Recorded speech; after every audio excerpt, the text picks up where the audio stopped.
మరొక వార్త, ఇగో చాలా ముఖ్యమైన వార్త ఇది. 15 ఆగస్టున చివరి విడత రుణమాఫీ, 2 లక్షల వరకు ఉన్న రుణాలు మాఫీ, కొత్తగా 6 లక్షల మందికి ప్రయోజనం. వైరాలో ప్రారంభించిన సీఎం రేవంత్ రెడ్డి అదే రోజు గోదావరి జలాల విడుదల అంటూ వ్యవసాయ శాఖ మంత్రి తుమ్మల నాగేశ్వరరావు. అయితే ఇక్కడ రుణమాఫీలో ఒక ఆయనను ప్రభుత్వానికి తప్పుడు సమాచారం ఇచ్చినందుకు 5 పిఎస్సిఎస్ కార్యదర్శుల సస్పెన్షన్ అంటూ పిఎస్సిఎస్ కార్యదర్శుల సస్పెన్షన్ చేసిరట.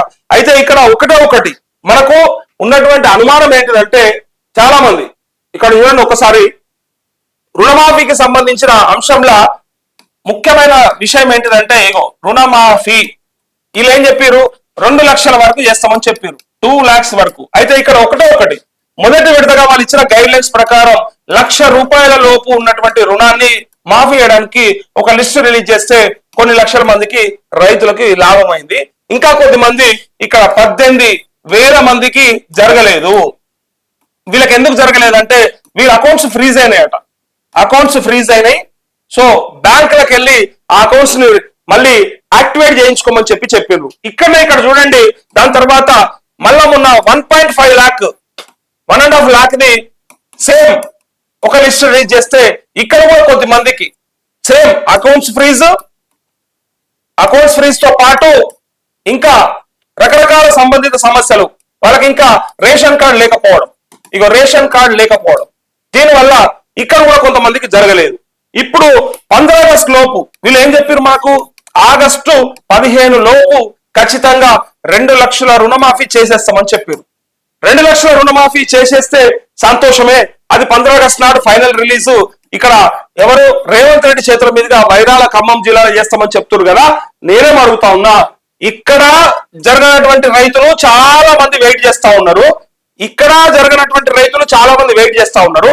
ఇక్కడ జరగనటువంటి రైతులు ఉంటే వీళ్ళని ఎవరు ఆదుకోవాలనేది నా ప్రశ్న. ఫస్ట్ 15 ఆగస్టు లోపు అర్హత ఉన్న అందరు రైతులు అయిపోతారు అన్నప్పుడు మరి ఈ మిగిలిన రైతులది ఎప్పుడు కంప్లీట్ చేస్తారు? వీళ్ళల్లా ఉన్నటువంటి సమస్యలు ఒకసారి చెప్తా.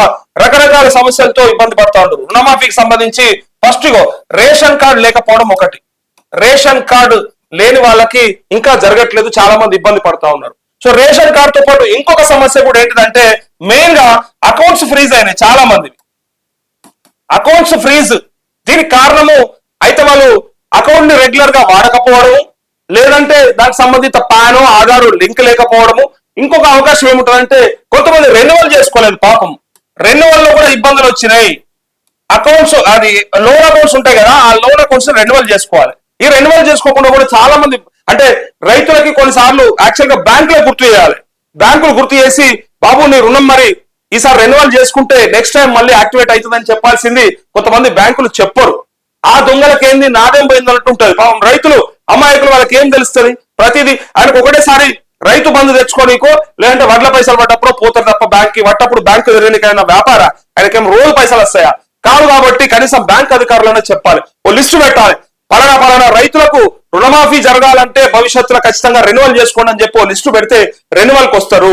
అంతేగాని మీ సాగు మీరు తాగుండ్రి, తర్వాత మీ దర్వాజాలు ఎత్తుకొస్తాం, తర్వాత మీ ఇంట్లో సామాన్లు ఎత్తుకొస్తామని చెప్తే బాధ అవుతుంది. అందుకే మొదలే బ్యాంక్ అధికారులు చెప్పాలి. ఇక రెన్యువల్ ఇట్లా ఒక పరిశాన్ ఉంది. ఇంకొకటి, కొంతమందికి పాస్బుక్ లకు సంబంధించిన ఎర్రర్స్ ఉంటాయి, వాటికి కూడా ఈ పాస్బుక్ లకు సంబంధించినటువంటి ఇష్యూస్ ఉన్న వాళ్ళకు కూడా రుణమాఫీ ఇంకా జరగలేదు. ఇంకొకటి, కుటుంబంలో ఒకరికి అవుతుంది, ఇంకా కొంతమందికి కాలేదు. ఫర్ సపోజ్ ఒక 2-3 కుటుంబ సభ్యులు ఉంటే ఆ ఇంట్లో ఒక్కరి పేరు మీద ఉన్నటువంటి భూమికి రుణమాఫీ వచ్చింది అనుకోండి, ఇంకా మిగిలిన వాళ్ళకి ఇంకా రాలేదు. సో అందుకోసమే ఇక్కడ ఏ సమస్య అంటే, రేషన్ కార్డు లేని వాళ్ళకు సమస్యలే, అకౌంట్లు ఫ్రీజ్ అయిన వాళ్ళకు సమస్యలే, రెన్యువల్ చేసుకున్న వాళ్ళకి సమస్యలే, పాస్బుక్ లో ఇష్యూస్ ఉన్న వాళ్ళకి అయితలేదు. ఫైనల్ గా కుటుంబంలో ఒక్కరికి అయ్యి మిగిలిన వాళ్ళకి అయితలేదు. ఇంకొకటి ఫైనల్ గా రీషెడ్యూల్ రుణాలు అని ఉంటాయి. ఈ రీషెడ్యూల్ రుణాలు ఎవరైతే ఉన్నాయో వాళ్ళకు కూడా అవ్వట్లేదు. ఇంకా రీషెడ్యూల్ రుణాలు ఒకటి, ఇంకోటి గోల్డ్ పైన, బంగారం పైన తీసుకున్నటువంటి లోన్ ఏదైతే ఉంటుందో వీళ్ళకు కూడా జరగట్లేదు. ఇలా రీషెడ్యూల్ రుణాలకు సంబంధించి ముఖ్యమైన విషయం ఏంటిదంటే, ఒకవేళ మొండి బకాయిలు అని చెప్తారు. ఇట్లని రీషెడ్యూల్ రుణాల పేర్లు మొండి బకాయిలు. ఆ రైతు కట్టని పరిస్థితులలో ఉంటే, కట్టకుండా అట్లనే ఫ్రీజ్ అయిపోయిన అకౌంట్ ఉంటే వాళ్ళు ఏం చేస్తారంటే వీటిని రీషెడ్యూల్ చేసి, బాబు ఫర్ సపోజ్ నీకు ₹1,00,000 ఉంటే ఇక నువ్వు కట్టలేకపోతున్నావు కాబట్టి ఒక పని చేయు, ఇగో సంవత్సరానికి ఒక 10,000 చొప్పున ఒక 10 ఏళ్ళు కట్టేసుకో అని చెప్పేసి ఇట్లా రీషెడ్యూల్ చేసి పెడతారు బ్యాంక్ వాళ్ళు. సంవత్సరానికి ఇంత కట్టుకొని ఫైనల్ గా నువ్వు ఇంత క్లోజ్ చేయని చెప్పి రీషెడ్యూల్ చేసే రుణం ఉంటది. సో ఇక్కడ ఆయనకి ఈ టైం పీరియడ్ ఇచ్చి ఆ టైంలో కట్టుకోవాలని చెప్పినప్పటికీ కట్టనటువంటి రైతు ఎవరైతే ఉంటారో వాళ్ళకి రీషెడ్యూల్ చేస్తే వచ్చే ఈ రుణం ఏదైతే ఉందో వీళ్ళు ఈఎంఐల కింద కట్టాల్సి వస్తుంది. ఈఎంఐల కింద ఇది ఈఎంఐల కింద పే చేయాల్సి వస్తుంది.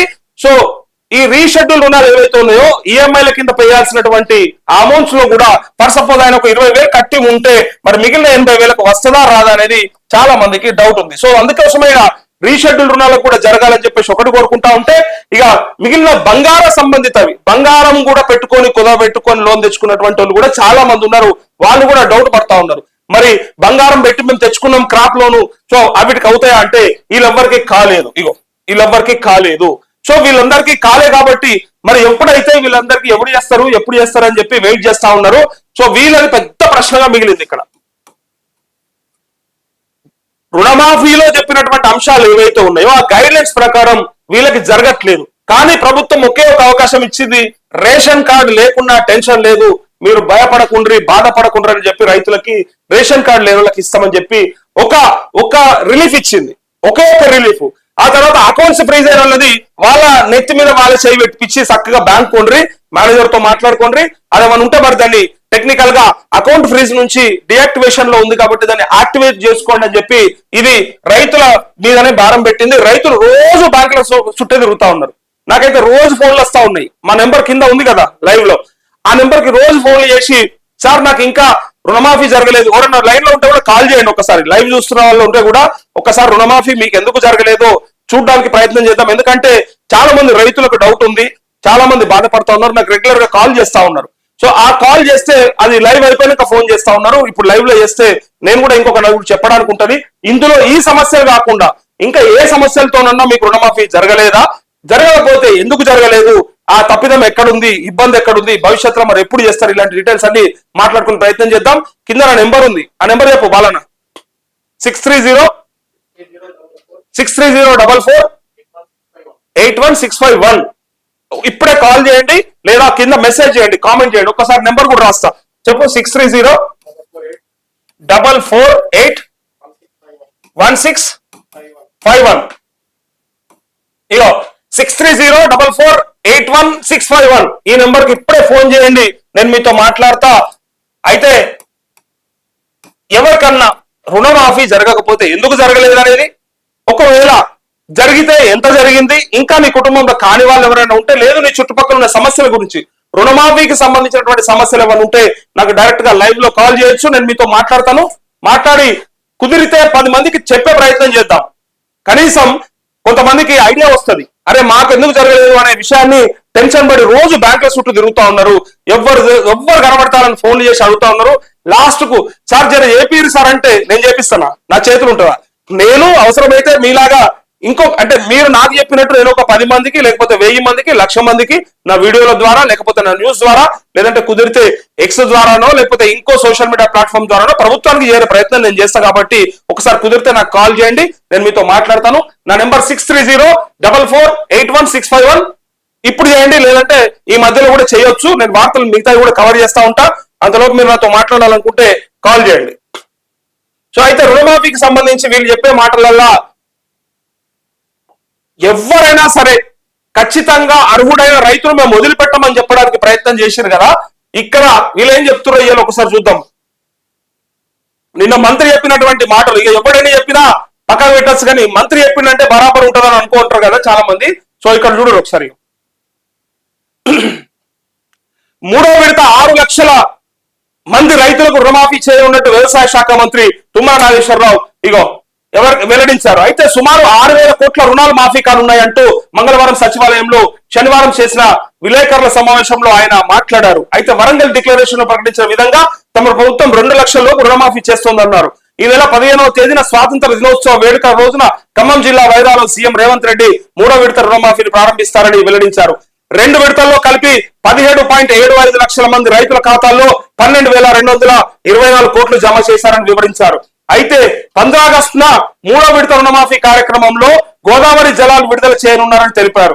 టెక్నికల్ ఇష్యూస్ వల్ల 2 విడతల్లో 30,000 ఖాతాల్లో డబ్బులు జమ కాలేదని టెక్నికల్ ఇష్యూస్ అట. చూడరు ఒకసారి, ఇదే చెప్పిన 30,000 ఖాతాలల్లా ఫస్ట్ 18,000 ఖాతాలు అకౌంట్లు, మళ్ళా సెకండ్ టైం జరిగినప్పుడు 12,000, టోటల్ గా 30,000 ఖాతాలలో అమౌంట్ జమ కాలేకపోయింది.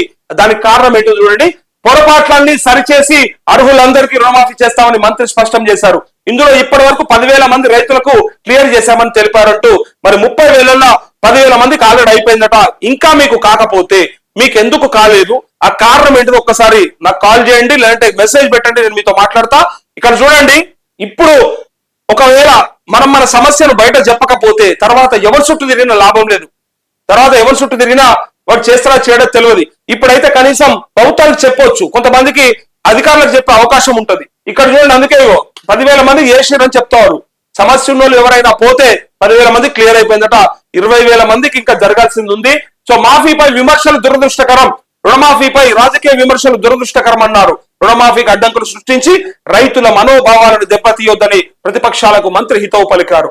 మాఫీ ప్రక్రియ పూర్తి కాకముందే విమర్శలు చేయవద్దని విజ్ఞప్తి చేశారు. పంటల బీమా ఈ ఏడాది అమలు చేస్తామని, రైతు భరోసాపై 3-4 జిల్లాల్లో అభిప్రాయ సేకరణ కొనసాగుతుందని మంత్రి వివరించారు. సాగులో లేని భూములకు పొందిన రైతు బంధు రికవరీ చేసే ఆలోచన ప్రభుత్వానికి లేదని తుమ్మల తెలిపారు. అంటూ ఇక ఈ టెన్షన్ పోయింది. రికవరీ చేస్తారట.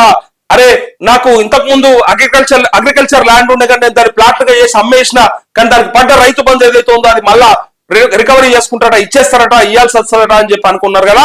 ఎవరిది రికవరీ చేయరట.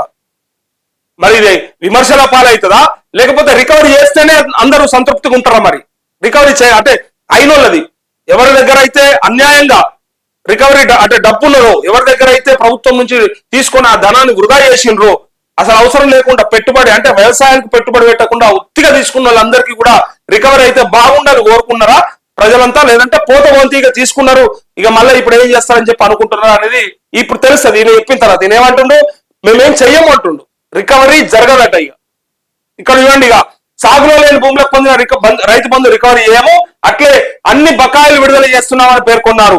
రైతులకు విత్తనాలు లోటు లేకుండా సరఫరా చేస్తున్నామని, కేంద్రం కొంత అనాసక్తిగా ఉన్నా ఎరువులకు ఇబ్బంది లేదన్నారు. రాష్ట్రానికి రావాల్సిన కోటా యూరియా, డిఏపి కేంద్రం ఇవ్వలేదని వెల్లడించారు. కేంద్రం వెంటనే స్పందించి రాష్ట్ర రైతులకు సమృద్ధిగా ఎరువులు అందుబాటులోకి ఉంచాలని కోరారంటూ ఒక పక్క కేంద్రం అనాసక్తిగా ఉందని చెప్పడానికి ప్రయత్నం చేస్తా ఉన్నారు. అంటే ఇక్కడ కాంగ్రెస్ ప్రభుత్వం, అక్కడ బీజేపీ ప్రభుత్వం ఎట్లయినా ఎంత ఇచ్చినా ఇయ్యలేదని చెప్పడానికి వీళ్ళకి నోరస్తుంది తప్ప, లేదు చాలా భావిస్తుండ్రు Narendra Modi DAP urea correct గా పంపుతుందంటే వీళ్ళకు సంతోషం అనిపిస్తుందా? అనిపించదు. కాబట్టి అనాసక్తిగా ఉన్నది, ఇయ్యలేకపోతుంది, ఇష్టం లేదు, ఏదో సవతి ప్రేమ చూపిస్తా ఉందని చెప్తేనే వీళ్ళకి అంతో ఇంతో మళ్ళా భవిష్యత్తు ఉంటది. అందుకోసం ఆ ప్రయత్నం చేస్తారు. సో అది అందరికీ తెలుసు. కేంద్రం గత 10 సంవత్సరాలలో పెద్దగా ఎక్కడ కూడా పెద్దగా విత్తనాల కోసమో ఎరువుల కోసమో కష్టపడ్డట్టు బాధపడ్డట్టు అయితే కనిపించలేదు. అది కేసీఆర్ క్రెడిటా, మరి నరేంద్ర మోడీ క్రెడిటా అంటే అది కేంద్రం నుంచి వచ్చే సపోర్ట్ వల్లనే ఇక్కడ దొరుకుతుంది డిఏపి యూరియా. కాబట్టి అది అందరికీ కూడా అర్థం కావాలి, సబ్సిడీ మీద వస్తుంది కాబట్టి.